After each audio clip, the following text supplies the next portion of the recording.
Una zona tranquilla ai piedi dei Colli Euganei al confine tra Teolo e Abano. Una zona dove cose così non succedono. È ancora scosso il signor Renato, cugino di Adriano Vigolo, e suo vicino di casa. Sì, mi sono tutti 3 colpi.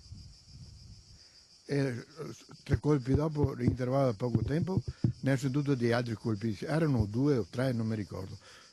Io ho contato, i primi 3 sì li ho sentiti.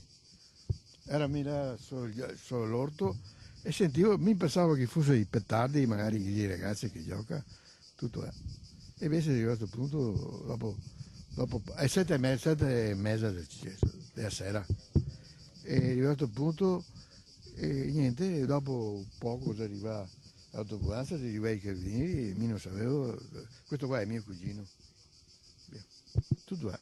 Ma lei li conosceva queste persone? Era sta ballante che passava di qua, che penso che era fissa tutto il giorno, anche a notte. Però a un certo punto mi vedevo passare, ogni tanto che era un po' di pausa, a camminare, di vista e basta.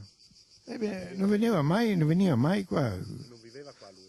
No, solo lei era qua. Ma sapete che il padre, signor, non so trovare figlia, c'è stati contrattempi con qualcosa.